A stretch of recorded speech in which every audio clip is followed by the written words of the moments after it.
बिस्मिल्लाहिर्रहमानिर्रहीम। तो आज का हम लेक्चर शुरू करते हैं। आज का लेक्चर बच्चों बहुत ज़्यादा इम्पोर्टेंट है और इसकी इम्पोर्टेंस क्यों है? पेशेंट डीलिंग में जब भी हमारे पास पेशेंट आएगा तो हमने कुछ बेसिक स्टेप्स को फॉलो करना है। वो बेसिक स्टेप्स हमें ये एक आइडिया देंगे कि हमने इसका ट्रीटमेंट प्लान किस तरह बनाना है।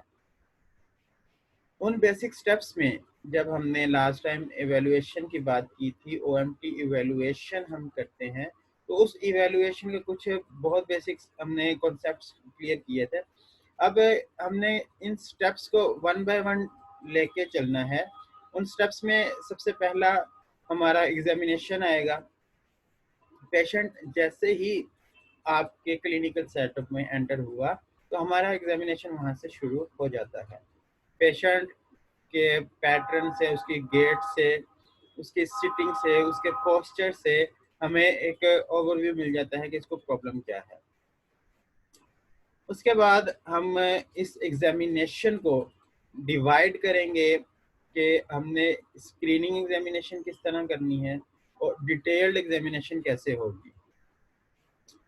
एग्जामिनेशन करने के बाद हम फर्दर उसके कुछ स्टेप्स परफॉर्म करेंगे, हम कुछ टेस्टिंग करेंगे और उसके बाद हम इन स्टेप्स को फॉलो करते हुए एक डायग्नोसिस की तरफ जाएंगे। वो डायग्नोसिस हमारा हमें इस चीज़ के अंदर हेल्प करेगा कि इस पेशेंट के लिए जो ट्रीटमेंट प्लान बनाएंगे वो किस तरह का होगा। तो सबसे मेन चीज़ ट्रीटमेंट प्लान में वो हमारा डायग्नोसिस है। जब आपने प्रॉब्लम प्रॉपरली फाइंड आउट कर लिया तो उसका सॉल्यूशन आप इजीली निकाल लेंगे। तो उस डायग्नोसिस तक पहुंचने के लिए हमने कुछ स्टेप्स को फॉलो करना होगा और आज हम उन स्टेप्स के बारे में ही डिटेल में डिस्कस करेंगे। हम एग्जामिनेशन शुरू करने से पहले एक तो हमने ओवरव्यू ले लिया जब पेशेंट एंटर हुआ, और फर्दर टेस्टिंग करने से पहले हम हिस्ट्री लेते हैं पेशेंट की। वो हिस्ट्री उसकी प्रेजेंट कंप्लेंट से होती है, उसको क्या प्रॉब्लम है, किस तरह का प्रॉब्लम है और जिस प्रॉब्लम के साथ वो हमारे पास आया। और उसके बाद हम उससे पास्ट मेडिकल हिस्ट्री भी पूछते हैं कि इससे पहले आपको कोई और प्रॉब्लम तो नहीं था।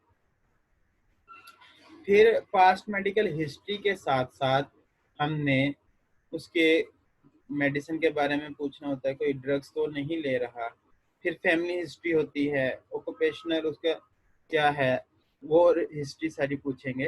तो ये सारी क्वेश्चनिंग हम करते हैं। तो आज का लेक्चर अगर हम समराइज करें तो ये पेशेंट फिजियोथेरेपिस्ट इंटरएक्शन में पहला स्टेप है। इससे पहले हमने जितनी बातें पढ़ी थी वो सारी की सारी रिलेट कर रही थी फिजियोथेरेपी के और फिजियोथेरेपिस्ट के पॉइंट ऑफ व्यू से। फिजियोथेरेपिस्ट ने किन बातों को माइंड में रखना है, फिजियोथेरेपिस्ट ने कैसे ट्रीटमेंट प्लान बनाना है, फिजियोथेरेपिस्ट ने कैसे ट्रीटमेंट करना है, तो वो सारी बातें तो हमें बेसिक स्टेप्स से आइडिया हो गया। आज हम पेशेंट इंटरेक्शन के बारे में देखेंगे कि फिजियोथेरेपिस्ट ने जब पेशेंट के साथ या क्लाइंट के साथ इंटरेक्ट करना है तो किन स्टेप्स को फॉलो करना है, किन बातों को माइंड में रखना है। मैं आपसे स्क्रीन शेयर करने लगा हूं। आपका किसी का भी कोई क्वेश्चन हो तो वो आप साथ साथ ही पूछते जाइएगा।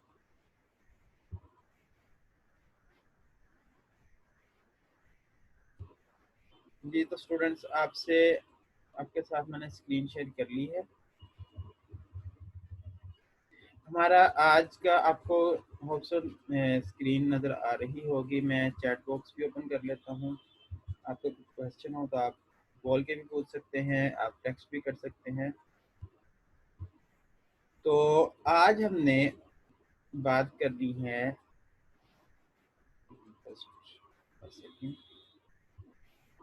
एलिमेंट्स ऑफ ओएमटी इवेल्युएशन की।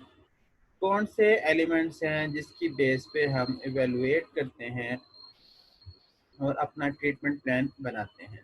तो यहाँ पे देखिए, सबसे पहला स्टेप स्क्रीनिंग एग्जामिनेशन के बारे में लिखा, और आज के ये पॉइंट्स बच्चों मैं बार बार रिपीट कर रहा हूँ, इम्पोर्टेंट है, इनको अच्छे से समझ लीजिएगा। हमने स्क्रीनिंग एग्जामिनेशन सबसे पहले करना होगा और फिर डिटेल एग्जामिनेशन होगा। तो स्क्रीनिंग एग्जामिनेशन में हमें सबसे पहली बात ये पता हम चलाएंगे कि पेशेंट को किस रीजन में प्रॉब्लम है। और वो कहता है जी मुझे बैक एक है, शोल्डर पेन है, नेक पेन है, नी जॉइंट पेन है। तो पूरे बॉडी में किसी भी जगह पे वो एक जनरल हमें आइडिया मिलेगा, बता देगा पेशेंट कि यहाँ पे प्रॉब्लम है। तो वो एक हमारा रीजन फोकस हो गया। और उसके बाद हम डिटेल्ड एग्जामिनेशन की तरफ जाएंगे। और डिटेल एग्जामिनेशन में यहाँ पे एक टेक्निक होती है जिससे पहले भी आपसे डिस्कस किया जा चुका, अब दोबारा मैं बताता हूँ कि हमने जब इंटरव्यू टेक्निक्स करनी है, जब क्वेश्चंस पूछने हैं, तो वो स्टेप वाइज होने चाहिए। और दो टेक्निक्स यूज की जाती हैं, एक को फनल टेक्निक कहते हैं और इसके अलावा open ended question and closed ended question होते हैं। सबसे पहला जब हम हिस्ट्री लेते हैं तो हिस्ट्री में हम पेशेंट को एक ओपन एंडेड क्वेश्चन पूछते हैं, जी बताइए आपको क्या हुआ, तो व्हाट इज योर प्रॉब्लम। ये एक ओपन एंडेड क्वेश्चन है और इसमें पेशेंट ने बताना शुरू किया कि मुझे ये प्रॉब्लम है, मैं गिर गया था, मेरा एक्सीडेंट हो गया था, मैं स्लिप हो गया था। जो भी पेशेंट आपको हिस्ट्री बताएगा तो आपने एक क्वेश्चन पूछा उससे। और इससे पहले हम एक नो डाउट के जनरल बायोडाटा पेशेंट का लेते हैं, उसका नाम पूछते हैं, एज पूछते हैं, हमें जेंडर का आइडिया हो जाता है। और उस सारी बातों से एज एक मेजर कंपोनेंट है, एज रिलेटेड बहुत सी प्रॉब्लम्स होती हैं। इसी तरह फीमेल हैं तो जेंडर रिलेटेड भी प्रॉब्लम्स होते हैं। और ये बातें यहाँ पे नहीं लिखी, लेकिन मैं एक आपको समझाने के लिए कि आपका जब इंटरव्यू प्रोसेस है और इंटरव्यू टेक्निक्स हैं, उसमें दो बातें आपने लाजमी माइंड में रखनी है कि आपका पहला बायोडाटा आपने ले लिया, उसके बाद यहाँ पे हम बायोडाटा को फोकस नहीं कर रहे, इस चैप्टर के अंदर जो हमारा होगा वो जो प्रॉब्लम रिलेटेड जो होंगी चीज़ें उनको हमने लेके चलना होगा। तो आपने बायोडाटा ले लिया, उसके बाद एक ओपन एंडेड क्वेश्चन पूछा कि जी प्रॉब्लम क्या है। उसके बाद पेशेंट ने बताना शुरू किया। समटाइम्स प्रैक्टिकल क्लिनिकल प्रैक्टिस में या प्रैक्टिकल लाइफ के अंदर आपको इस तरह के प्रॉब्लम्स फेस करने को मिलेंगे। जब आपने पेशेंट से ओपन एंडेड क्वेश्चन पूछा तो वो इररेलेवेंट वहाँ पे बातें करना शुरू कर देते हैं। तब हमने अपने इंटरव्यू टेक्निक्स में उनको फनल टेक्निक की तरफ लेके आना है, क्लोज एंडेड क्वेश्चन पूछना है। आपको रात को ये प्रॉब्लम होता है, यस और नो। तो जब पेशेंट से हम ऐसे क्वेश्चन पूछें जिसका आंसर उसने जस्ट यस और नो में करना है, तो ये क्लोज एंडेड क्वेश्चन होंगे। और इन क्वेश्चंस के अंदर बच्चों एक बात याद रखिएगा कि हमें टेक्निक्स बहुत मैटर करती हैं। इस सब्जेक्ट में आप जब पढ़ेंगे बुक के अंदर बार बार आपको एक बात मिलेगी कि प्रैक्टिस के साथ क्लिनिकल स्किल्स इनहेंस होती हैं। एक्सपीरियंस्ड थेरेपिस्ट या एक्सपर्ट थेरेपिस्ट की बात लिखी होगी, नोवाइस प्रैक्टिशनर की बात लिखी होगी। तो जब भी मैं इंटरव्यू टेक्निक्स की बात करता हूँ तो मेरे माइंड में ना एक बड़ा मज़े का जोक आता है, तो मैं आपसे भी शेयर करता हूँ। इंडियन एक्टर हैं, एक प्रेश रावल नाम है उनका। तो वो किसी मूवी में उनकी ड्यूटी लगती है कि जी उन्होंने डाटा कलेक्शन करना होती है। तो वो पहले पहले घर पे जाते हैं, वहाँ पे नॉक करते हैं तो एक लड़की बाहर आती है। तो वो उससे क्वेश्चन पूछते हैं जी कि आपकी शादी हुई है। वो लड़की कहती है नहीं हुई। तो वो दूसरा क्वेश्चन पूछने थे जी, अच्छा मुझे ये बताइए आपके कितने बच्चे हैं। उसे थप्पड़ पड़ता है वहाँ से। और उसके बाद वो एक नेक्स्ट घर पे जाते हैं। तो वहाँ पे अब वो पूछते हैं जी आपके कितने बच्चे हैं। वो औरत कहती है जी मेरे 5 बच्चे हैं। तो वो उससे पूछते हैं जी अच्छा मुझे ये बताइए आपकी शादी हुई है। तो आपने जब प्रैक्टिस के अंदर इन चीज़ों को लेके आओगे तो ये क्वेश्चन टेक्निक्स आपको बताएंगे कि आपने पहला क्वेश्चन कौन सा पूछना है और पेशेंट रिस्पॉन्स किस तरह का है। तो फिर आपने अपने क्वेश्चन को मॉडिफाई भी करना है। आपके पास जब क्लिनिकल सेटिंग में जो फॉर्म बनाए गए होंगे उसके ऊपर समटाइम्स क्वेश्चंस लिखे होते हैं। और आपने जब ओपीडी कैंप किया था फिजियोथेरेपी के लिए तो उसमें आपको एक प्रोफार्मा दिया गया था, वो आपने फिल करवाया था। तो उसमें आपका काम बायोडाटा लेना था, कुछ जनरल आपने रेंजेस मेजर करके वो उस पर लिखनी थी। तो डिफरेंट क्वेश्चंस लिखे गए होते हैं। तो ये क्वेश्चन सीक्वेंस बहुत मैटर करती है कि हमने किस सीक्वेंस में क्वेश्चंस पूछने हैं। और इसके बाद जो और रिलेटेड बातें आएंगी वो मैं आपसे साथ साथ डिस्कस करता चला जाऊंगा। हिस्ट्री की हम बात कर रहे थे, तो हिस्ट्री में प्रेजेंट एपिसोड पेशेंट जिस प्रॉब्लम है, जो भी प्रॉब्लम हमें बताएगा, इससे पहले क्या मसला था, और उसके बाद कोई और रिलेटेड हिस्ट्री, फैमिली में किसी को प्रॉब्लम है, और हम रिव्यू ऑफ सिस्टम्स। अब ये जो हिस्ट्री से रिलेटेड हमारी बातें हैं, इन बातों को हमने अलग अलग पॉइंट्स में डिटेल में अभी देखना है। तो यहाँ पे हमें एक सिंपल से पॉइंट्स दिए गए हैं, जिन पॉइंट्स को हमें माइंड में रखना होगा। इंस्पेक्शन और पैल्पेशन, ये दो पॉइंट्स मैंने एक दफ़ा पहले भी आपसे डिस्कस किया थे कि विद नेकेड आई जो हमें चीज़ें देखने को मिल रही हैं, जो हम इंस्पेक्ट कर रहे हैं, जो हमें नज़र आ रहा है, वो या बातें इसमें आ जाएंगी। हमें पेशेंट का पोस्चर, अगर वो स्टूप पोस्चर है, बैंडेड है, या उसके एक साइड पर नेक टर्न हुई हुई है, या कोई भी और प्रॉब्लम है, तो पोस्चर से आइडिया हो जाएगा। फिर शेप वो देखने से हमें पता चल जाएगा। स्किन, हमें कलर देखने से आइडिया हो जाएगा। इसके अलावा असिस्टिव डिवाइसेस, हम उसने अगर हाथ में वॉकर पकड़ के वो हमारे पास क्लिनिक पे आ रहा है, या उसने कुछ स्टिक पकड़ी हुई है, तो ये सारी बातें हमें एक इमेज बना देंगी हमारे माइंड में कि पेशेंट को क्या प्रॉब्लम हो सकता है। एक्टिविटीज ऑफ डेली लिविंग, वो बैठने में बाज़ दफ़ा पेशेंट आते हैं वो व्हील चेयर बाउंडेड हैं, इसका मतलब है कि वो independent activities of daily living नहीं कर सकते, तो ये भी हमने इंस्पेक्ट किया है। इसके बाद टेस्ट ऑफ फंक्शन, हमने एक पूरा चैप्टर इसके ऊपर पढ़ा कि हमने डिफरेंट स्ट्रक्चर्स को और फंक्शंस जो ऊपर इंडिपेंडेंटली वो कर सकता है, उसके कुछ टेस्ट परफॉर्म करने हैं। तो ये टेस्ट हम ऑलरेडी कर चुके हैं। फिर पैल्पेट करेंगे, और पैल्पेशन के अंदर हम टिश्यू स्ट्रक्चर्स, सॉफ्ट टिश्यूज, उनको देखेंगे, उनके में कोई प्रॉब्लम तो नहीं है। इसके अलावा जितने भी बोनी स्ट्रक्चर्स हैं और बाकी रिलेटेड स्ट्रक्चर्स हैं, उनको हम पैल्पेट करके फील करेंगे।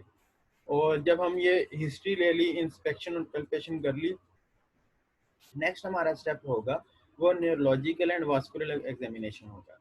यहाँ पे ये एक बात समझ लीजिएगा कि हमने सबसे पहले नॉर्मल फंक्शन को टेस्ट किया, और उसके बाद हमने पैल्पेट किया। अब इस पैल्पेशन से हमें फर्दर आइडिया हो जाएगा प्रॉब्लम का, पैथोलॉजी का, और उसके बाद हमने न्यूरोलॉजिकल कंडीशनिंग, न्यूरोलॉजिकल टेस्ट की तरफ जाना होगा। तो ये टेस्ट की सीक्वेंस लाजमी याद रखिएगा। और वास्कुलर एग्जामिनेशन, अगर उसको कोई भी मस्कुलोस्केलेटल ऑर्थोपेडिक रिलेटेड प्रॉब्लम नहीं है, लेकिन तो फिर जब सारे फाइंडिंग हमारे नेगेटिव आ रही हैं, तो एट द एंड हम न्यूरोलॉजिकल फाइंडिंग की तरफ जाएंगे और वास्कुलर फाइंडिंग्स की कोशिश करेंगे, कोई उससे रिलेटेड तो प्रॉब्लम नहीं है। जब ये सारा कुछ कर लिया, तो उसके बाद हम medical diagnostic studies, x-rays, lab test वगैरह की तरफ जाएंगे, और फिर हम डायग्नोसिस बनाएंगे और ट्रीटमेंट स्टार्ट करेंगे। तो यहाँ पे ए से लेकर डी तक हमारे पास मेन पॉइंट्स आ गए, और जो हमारे पास डिटेल एग्जाम है उसके अंदर फिर आप देखेंगे कि 5 स्टेप्स फर्दर हैं। इन स्टेप्स को लाजमी माइंड में रखिएगा। एक बच्चों बहुत कॉमन में आपसे क्लिनिकल प्रैक्टिस में जो हमें चीज़ देखने को मिलती है कि हमारे पास 99% या 90% एटलीस्ट पेशेंट रेफर्ड होते हैं। वो बाकी सारे जगहों से डॉक्टर शॉपिंग कर चुके होते हैं, और सारे डॉक्टर्स शॉपिंग कंप्लीट करने के बाद एट द एंड फिजियोथेरेपिस्ट के पास पेशेंट आते हैं, और 90% या 95% रेशियोज ऐसे पेशेंट की ही होती है। Due to increased awareness, patient को पता चल चुका है कि प्रॉब्लम क्या है, तो वो फिर कुछ स्पेशल केसेस होते हैं जिसमें डायरेक्ट पेशेंट फिजियोथेरेपिस्ट के पास ही जाते हैं।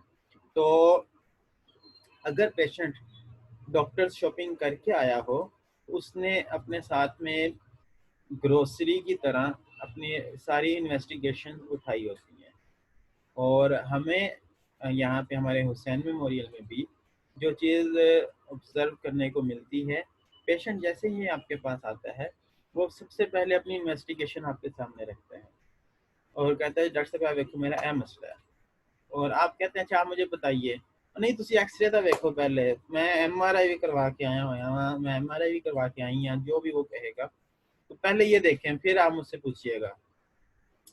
तो अब आपको एक एक्चुअल ट्रीटमेंट या एग्जामिनेशन प्रोटोकॉल का भी पता होना चाहिए, और समटाइम्स जब इस तरह का पेशेंट आ जाए तो उसको डील करने का तरीका भी आना चाहिए। तो अगर तो पेशेंट इंसिस्ट करे तो फिर आप एक दफ़ा उसकी बात मान लें, लेकिन वो आपका प्रॉब्लम क्या होता है जब आप इस तरह करेंगे, आप पहले ही उसको एग्जामिनेशन जो है, रिपोर्ट्स फाइंडिंग्स वो लेके आया है, आप पहले ही देख लेते हैं, तो उससे क्या प्रॉब्लम हो सकता है मोहसिन, आप ही बता दो मुझे। व्हाट्स योर फाइंडिंग सर, अगर पहले देख लेंगे हम उसकी तो हमारा प्रॉपर डिफरेंशिएट नहीं हो पाएगा डायग्नोसिस, जो हमने उसको असेस करके डिफरेंशिएट करना था, वेरी डिफरेंशियल गुड, डायग्नोसिस नहीं बनेगा। वो वेरी गुड, डायरेक्ट वही डायग्नोसिस मेडिकल की तरफ जाएगा जो रिपोर्ट्स के अंदर मेंशन होगा। Very good. ये सबसे बड़ा प्रॉब्लम है कि अगर पेशेंट इंसिस्ट करता है और हम पहले ही देख लेते हैं तो हमारे माइंड में एक पॉइंट बन जाएगा जी ये प्रॉब्लम है। और एक और इंटरेस्टिंग फैक्टर मैं आपको बताऊं बच्चों, और ये एक फैक्ट है कि हमने म्यू हॉस्पिटल के अंदर जितना टाइम स्पेंड किया, 2013 से ओपीडी अगर शुरू हुई और ग्रेजुएशन तक चीज़ें को हम देखते रहे, तो ऑर्थोपेडिक के पास से जितने भी पेशेंट हमारे पास आते थे, वो उन पेशेंट ने कहा ना मुझे कंधे में दर्द है, उन्होंने चेक किया, बाजू उठाओ यहाँ तक जाता है, ठीक है फ्रोजन शोल्डर लिखा, रेफर कर दिया फिजियोथेरेपिस्ट के पास। अब उन्होंने फ्रोजन शोल्डर लिख के भेजा है, तो फ्रैंकली स्पीकिंग जब हम थर्ड ईयर में थे तो हम उसी प्रेस्क्रिप्शन को सच मानते थे और फ्रोजन शोल्डर का ट्रीटमेंट ही करते थे, शुरू की बात कर रहा हूँ। लेकिन जब हमें पता चला कि फ्रोजन शोल्डर तो एक स्पेसिफिक कंडीशन है, शोल्डर के ऊपर 20 ऐसी कंडीशन है जिसमें पेन होती है, और उनके लिए हमें एक क्लियर कट डायग्नोसिस पता होना चाहिए, और उसके लिए डीडीज डिफरेंशियल डायग्नोसिस भी पता होना चाहिए।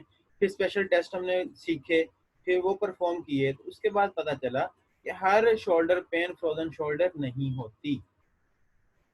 तो इसी तरह जब पेशेंट आपके पास जब अपनी इन्वेस्टिगेशन वो दिखा देगा, तो एक प्रॉब्लमेटिक सिचुएशन डेवलप हो जाती है कि आप एक सोच लेते हैं कि यही प्रॉब्लम है, तो ये बात आपके ट्रीटमेंट को इफेक्ट करती है। इन बातों को समझना, अंडरस्टैंड करना बहुत ज़रूरी है। जब आप इस प्रोटोकॉल को, जो हमने अभी एलिमेंट्स देखे हैं, इसको फॉलो करते हुए चलेंगे, फिर आपके लिए प्रॉब्लम नहीं होगा।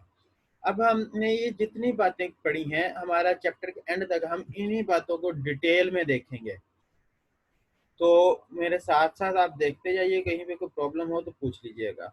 हमने डायग्नोसिस और ट्रायल ट्रीटमेंट की बात करनी है, तो जब हमने सारे स्टेप्स को फॉलो करेंगे तो एक हमारे माइंड में एक डायग्नोसिस बनेगा, और उस डायग्नोसिस के अकॉर्डिंग हमने ट्रायल ट्रीटमेंट देना होगा। मैं एक दफ़ा पहले भी आपसे ये बात कर चुका और आज अगेन रिपीट करता हूँ कि हमारा पहला सेशन हमेशा ट्रायल ट्रीटमेंट होता है, और हमने ये पेशेंट की काउंसल भी करना है। अगर पेशेंट मेजोरिटी इस तरह के आते हैं कि वो कहते हैं जी पहले दिन ही ठीक कर दिया जाए, और उसकी रीज़न ये होती है कि उन्होंने पहले फिजियोथेरेपी कभी भी नहीं करवाई होती। तो हम जब इंटरव्यू लेते हैं, इंटरव्यू से हमारा हिस्ट्री टेकिंग कर रहे होते हैं, तो उससे हम एक क्वेश्चन ये भी पूछ सकते हैं कि क्या आप पहले फिजियोथेरेपिस्ट के पास गए हैं कभी। तो अगर पेशेंट फर्स्ट टाइम आएगा ना, तो उसे एक्सपीरियंस ही नहीं है कि फिजियोथेरेपी किस तरह से होती है, और उसके माइंड में ये एक स्केच होता है, जैसे वो फिजिशियन के पास गया और फिजिशियन उसे प्रेस्क्रिप्शन दे दी, इसी तरह आप भी कोई प्रेस्क्रिप्शन देंगे और वो प्रेस्क्रिप्शन को फॉलो करेगा और वो ठीक हो जाएगा। तो आपने पेशेंट को ये गाइड करना है, being physical therapist, it's our foremost duty to awareness, to provide awareness to the patient. और जब आप ये काम करेंगे और जब आप ये गाइड कर देंगे कि फर्स्ट ट्रायल ट्रीटमेंट होगा, हमें पता चल जाएगा कि ये जो प्रॉब्लम हमने डायग्नोसिस बनाया है, जो मर्ज की हमने तशखीस की है, और उसके अकॉर्डिंग जो ट्रीटमेंट आपको मिलेगा, ये आपने कल आके बताना है। अगर पेन एग्रावेट हो रही है या रिलीफ मिला है, तो वो दोनों हमें बता देंगे कि हमारा ट्रीटमेंट कितना इफेक्टिव था। हम अब स्टार्ट करेंगे स्क्रीनिंग एग्जामिनेशन से, जो हमारा पहला पॉइंट था। तो इसमें हमने फोकस क्या करना होगा कि एक क्लियर कट डायग्नोसिस बनाएंगे फिजिकल साइन एंड सिम्टम्स पे। एक हमारे पास माइंड के अंदर डायग्नोसिस बन जाएगा, कि प्रॉब्लम क्या है फिजिकल साइंस के अकॉर्डिंग, और उसके बाद हम उसके डिटेल एग्जामिनेशन करेंगे, जिसके अंदर हमें और डाटा मिल जाएगा जो कि फर्दर हमारी जो डायग्नोसिस होगा उसको कंफर्म कर देगा कि ये वैल्यूएशन जो हमने बनाई है ये ठीक है या नहीं ठीक। और इस स्क्रीनिंग एग्जामिनेशन से एक सबसे बड़ा फायदा क्या होता है, स्क्रीनिंग एग्जामिनेशन का सबसे बड़ा फायदा ये है कि हमें प्रॉब्लम पता चल गया और हम पेशेंट को रेफर कर सकते हैं। तो यहाँ पे ये बात लिखिएगा, lead to refer the patient to appropriate specialist. ये एक सबसे बड़ा फायदा है स्क्रीनिंग एग्जामिनेशन का। इन्हीं बातों को एक्सप्लेन किया गया है इस पूरे पैराग्राफ में। यहाँ पे ये मेन बात है, ये समझिए कि novice practitioner should first master the detailed examination before relying heavily on screening examination findings. जब तक आपका डिटेल एग्जामिनेशन स्ट्रॉन्ग नहीं होती तब तक आपको सिर्फ और सिर्फ स्क्रीनिंग एग्जामिनेशन के ऊपर फोकस नहीं करना या रिलाय नहीं करना। स्क्रीनिंग एग्जामिनेशन जो एक्सपर्ट हैं उन्होंने एक जनरली आइडिया ले लिया कि पेशेंट को ये प्रॉब्लम है। जिस तरह मैंने आपसे एक एग्जांपल शेयर की है कि हमारे पास पेन के साथ पेशेंट आया, हमने हिस्ट्री ली, डायबिटिक है और एज उसकी 50 प्लस है। उसके अलावा हमने उसके स्पेशल टेस्ट किए तो उसकी एक्टिव रेंजेस भी लिमिटेड हैं, पैसिव भी लिमिटेड हैं, और फ्रोजन शोल्डर का जो हमने कैप्सूलर पैटर्न स्टडी किया है उस पैटर्न में उसकी रेंजेस लिमिटेड हैं। तो ये एक क्लियर कट हमें बता रहा है कि वो फ्रोजन शोल्डर का पेशेंट है। और ये स्क्रीनिंग एग्जामिनेशन के अंदर हम इसी तरह करते हैं, हमें ये बातें पता हैं, हमने टेस्ट करवा लिए, ये है तो इसका ट्रीटमेंट करेंगे, अदरवाइज फिर हम बाकी इसके टेस्ट स्पेशल टेस्ट परफॉर्म करेंगे। तो यहाँ पे स्टूडेंट्स पॉइंट ऑफ व्यू से स्टूडेंट सारे ही नोइस प्रैक्टिशनर में आएंगे। आपने डिटेल एग्जामिनेशन सबसे पहले अच्छे से अंडरस्टैंड करनी है, और जब डिटेल एग्जामिनेशन कर लेंगे तो फिर स्क्रीनिंग एग्जामिनेशन भी आपको हेल्प करेगी रूल आउट करने में, और जल्दी से आप अपना डायग्नोसिस की तरफ मूव करेंगे। तो कंपोनेंट्स ऑफ स्क्रीनिंग एग्जामिनेशन क्या क्या हैं, अब हम इनकी बात करेंगे। हिस्ट्री सबसे पहला प्रॉब्लम मेरे पास कंपोनेंट है जिससे हमें आइडिया हो जाएगा कि प्रॉब्लम किस तरह का है। पेशेंट हमें आके अपनी हिस्ट्री देगा और उससे हमें हेल्प हो जाएगी डायग्नोसिस बनाने में। यहाँ पे कुछ बातें लिखेंगे, skilfully gathered the information and interpret. ये सारी बातें पेशेंट ने जो सिम्टम्स बताए हैं, जो फंक्शनल लिमिटेशन है, वो हेल्प करेंगे हमारे फाइंडिंग्स को कंफर्म करने के लिए। उसके बाद हमने इंस्पेक्शन करना है, और इंस्पेक्शन मैंने आपको पहले बताया कि हम हिस्ट्री ली और उसके बाद उसके वो हमारे पास आके बैठा है तो उसके बैठने का पोस्चर किस तरह का है, उसका ब्रीदिंग पैटर्न किस तरह का है, वो सांस ले रहा है, उसे सांस तो नहीं फूला। आपके पास पेशेंट चल के आया है, हॉस्पिटल की सेटिंग किस तरह, जिस तरह अगर हम हुसैन की ही बात करें कि उसने बाहर उतरा है, वो गाड़ी पे बाइक पे जिस तरह भी वो अपनी कन्वेंस से उतरा, और वहां से लेके आपके क्लिनिक तक पहुंचने में जो उसके 50-60 स्टेप हुए, और उसके बाद उसका सांस फूल गया है, तो इसका मतलब है कि उसका कार्डियोपल्मोनरी एंड्योरेंस भी नहीं है, उससे रिलेटेड भी प्रॉब्लम हो सकते हैं। और इससे ये बात भी हमें आइडिया हो जाएगा कि पेशेंट हाइपरटेंसिव हो सकता है, डायबिटिक हो सकता है, ओबीज है। तो ये सारी बातें हमें इंस्पेक्शन से पता चल जाएंगी। और यहाँ पे यही स्वेलिंग, डिस्कलरेशन, तो डिफॉर्मिटी, बोनी डिफॉर्मिटी डेवलप हुई होगी, उसका हाथ मुड़ा हुआ है, उसका पोस्चर इस तरह का स्ट्रू पोस्चर है, तो ये सारी बातें भी हमें इंस्पेक्शन से पता चलेंगी। अब इंस्पेक्शन के बाद हम उसके एक्टिव मूवमेंट्स करवाएंगे, एक्टिव मूवमेंट्स, पैसिव मूवमेंट्स, उसके बाद रेजिस्टेड मूवमेंट्स जो कि हमने न्यूरोमस्कुलर इंटेग्रिटी को चेक करने के लिए परफॉर्म करनी है। ये करने के बाद हम नेक्स्ट मूव करेंगे पैल्पेशन की तरफ। तो सुपरफिशियल पैल्पेशन, और उसके बाद हमारे पास जो है पैसिव जॉइंट मूवमेंट्स, मोबिलिटी। अब ये सारा काम हमने पैल्पेट करना है, और पैल्पेशन का आगे फर्दर और इसको एक्सप्लेन किया गया है कि हमने पैल्पेशन में सॉफ्ट टिश्यूज, और सॉफ्ट टिश्यूज के अंदर हमने एंड फील के बारे में पढ़ा था किस तरह की पैथोलॉजी में किस तरह का एंड फील मिलता है, जॉइंट या बोनी एडहेरेंस, इसके अलावा hypomobility, hyper mobility, special test, resistance test, वो सारे के सारे हम परफॉर्म करेंगे और एट द एंड हम न्यूरोलॉजिकल या वास्कुलर एग्जामिनेशन करेंगे। और समटाइम्स वो कहते हैं कि हम जब स्क्रीनिंग एग्जामिनेशन कर रहे होते हैं तो इसमें शुरू में भी हम ये कर सकते हैं, इसका फ़ायदा क्या होगा।